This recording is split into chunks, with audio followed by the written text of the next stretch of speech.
Bienvenidos, en este caso vamos a hablar acerca de la fosforilación oxidativa o respiración aeróbica.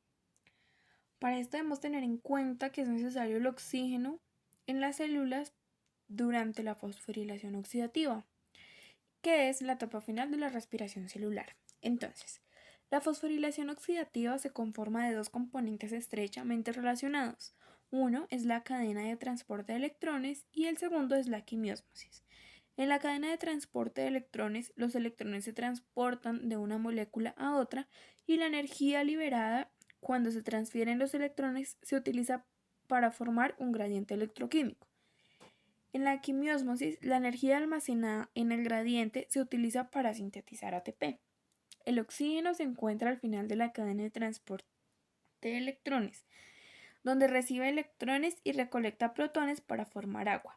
Si el oxígeno no se encuentra ahí para recibir electrones, la cadena de transporte de electrones se detendrá y la quimiósmosis no sintetizará más ATP. Sin ATP suficiente, las células no podrán llevar a cabo las reacciones que necesitan para funcionar e incluso podrían morir después de un cierto periodo de tiempo. El aceptor final de los electrones que viajan por la cadena respiratoria es el oxígeno.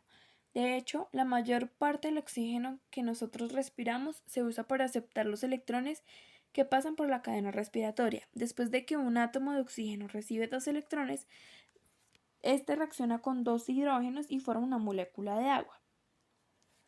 Entonces, el primer paso de la fosforilación oxidativa es ionizar los átomos de hidrógeno extraídos hasta ese momento de los sustratos alimentarios.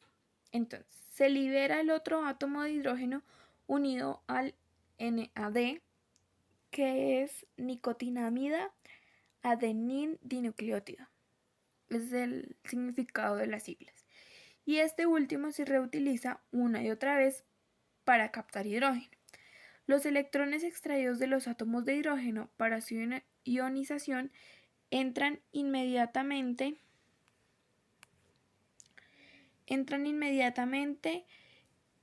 en la cadena transportadora de electrones.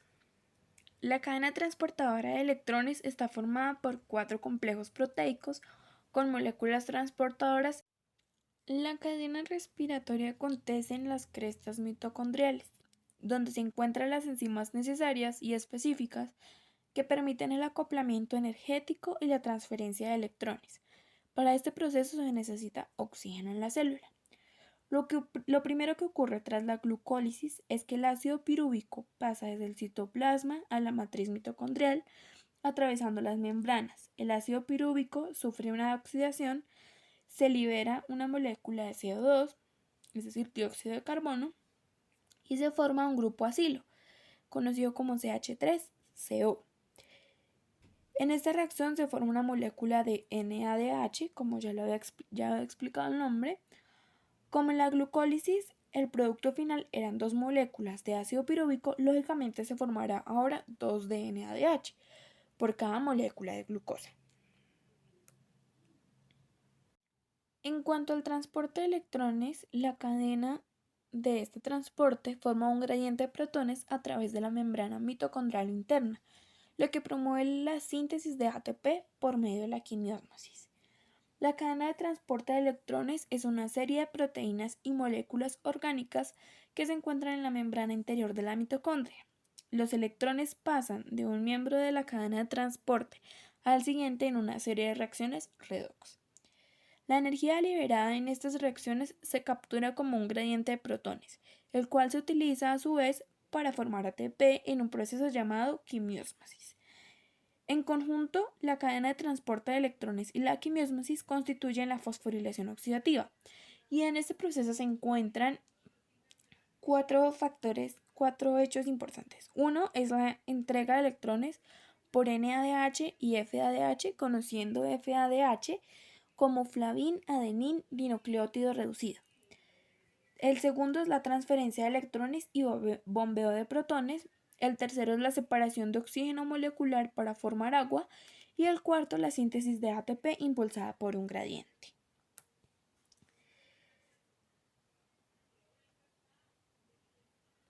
La cadena de transportes de electrones es un conjunto de proteínas y moléculas orgánicas incrustadas en la membrana, la mayoría de las cuales se organizan en 4 grandes grupos, nombrados del 1 al 4, como ya lo he explicado. En eucariontes, muchas copias de estas moléculas se encuentran en la membrana mitocondrial interna. En procariontes, los componentes de la cadena de transporte de electrones están en la membrana plasmática. Conforme los electrones viajan a través de la cadena, se desplazan de un mayor nivel de energía a uno inferior y se mueven de moléculas menos ávidas de electrones a otras más ávidas. En esta transferencia de electrones se libera energía y varios de los complejos de proteína utilizan la energía liberada para bombear protones desde la matriz mitocondrial al espacio de intermembranal para formar un gradiente de protones. Todos los electrones que entran en la cadena de transporte provienen de moléculas de NADH y FADH2, que se producen en fases más tempranas de la respiración celular, como la glucólisis, oxidación del piruvato y el ciclo del ácido cítrico, o ciclo de Krebs. Después de los dos primeros complejos, los electrones del NADH y el FADH2 recorren exactamente la misma ruta. El complejo 1 y el complejo 2 transfieren sus electrones a un acarreador pequeño y móvil de electrones llamado ubiquinona, que se reduce y transforma en QH. Se transporta por la membrana y entrega sus electrones al complejo 3. El movimiento de los electrones por el complejo 3 bombea más protones a través de la membrana y luego los electrones se transfieren a otro acarreador móvil llamado citocromo. El citocromo transporta los electrones hacia el complejo 4, donde se bombea el último lote de iones de hidrógeno a través de la membrana. El complejo 4 transfiere los electrones a oxígeno, que se parten en 2 átomos de oxígeno, y acepta protones de la matriz para formar agua. Se necesitan 4 electrones para reducir cada molécula de oxígeno, mientras que en el proceso se forman 2 moléculas de agua. En la membrana interna de la mitocondria, los iones de hidrógeno solamente cuentan con un canal disponible, una proteína transmembranal conocida como ATP sintasa. Conceptualmente, la ATP sintasa es muy parecida a las turbinas de una planta de energía hidroeléctrica. En vez de activarse con agua, se activa con el flujo de iones de hidrógeno que se desplazan por su gradiente electroquímico. En este flujo causa que la ATP sintasa gire y catalice la adición de un fosfato de ADP con la que captura la energía del gradiente de protones en forma de ATP. El proceso en el que la energía del gradiente de protones se utiliza para generar ATP se llama quimiósmosis. De manera más general, la quimiósmosis se puede referir a cualquier proceso en el que la energía almacenada en un gradiente de protones se utiliza para hacer un trabajo. En la etapa de respiración aeróbica se encuentran 3 conceptos fundamentales. Uno es la glucólisis, que ocurre en el citoplasma. Se rompen los enlaces químicos de la glucosa y libera energía. La glucosa, formada por 6 átomos, se rompe por la mitad y se forman 2 compuestos de 3 carbonos cada uno, es decir, forma el ácido pirúvico. El ciclo de Krebs. Durante este proceso, un compuesto formado por 2 carbonos, el acetilo, se degrada uniéndose a un compuesto de 4 átomos de carbono, formando así otro compuesto de 6. Luego pierde un carbono y se forma uno de 5. Después se pierde otro carbono y se degrada completamente formando 2 moléculas de CO2. En este caso se libera energía. También se conoce la descarboxilación oxidativa del ácido pirúvico. Las moléculas del ácido pirúvico entran del citoplasma a la matriz de las mitocondrias, es decir, los organelos energéticos de la célula, en donde son procesadas por un complejo de enzimas, que es el piruvato deshidrogenasa, que le arrancan un átomo de carbono, es decir, la descarboxilación, liberado como CO2, y luego 2 átomos de hidrógeno, sería la deshidrogenación. Como resultado se obtienen radicales acetilo, que sería CH3, con el que se da inicio a la siguiente fase. Esto se trata de un proceso complejo de obtención de energía, que consume glucosa como combustible y oxígeno como receptor final de electrones, en reacción con ácido pirúvico. Se obtiene así dióxido de carbono, agua y numerosas cantidades de adenosín trifosfato. que es la molécula de energía bioquímica por excelencia.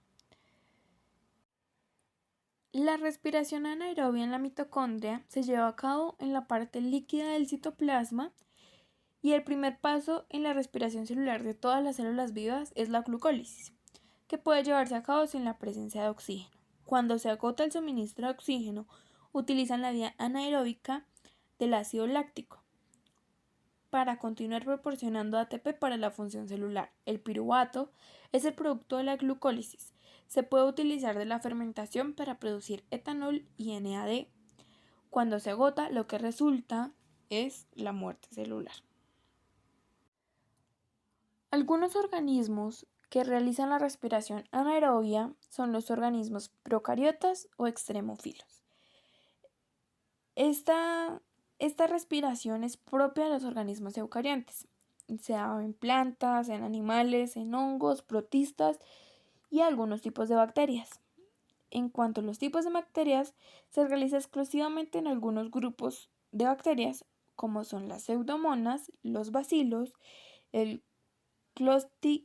Clostridium y Thermoplasma.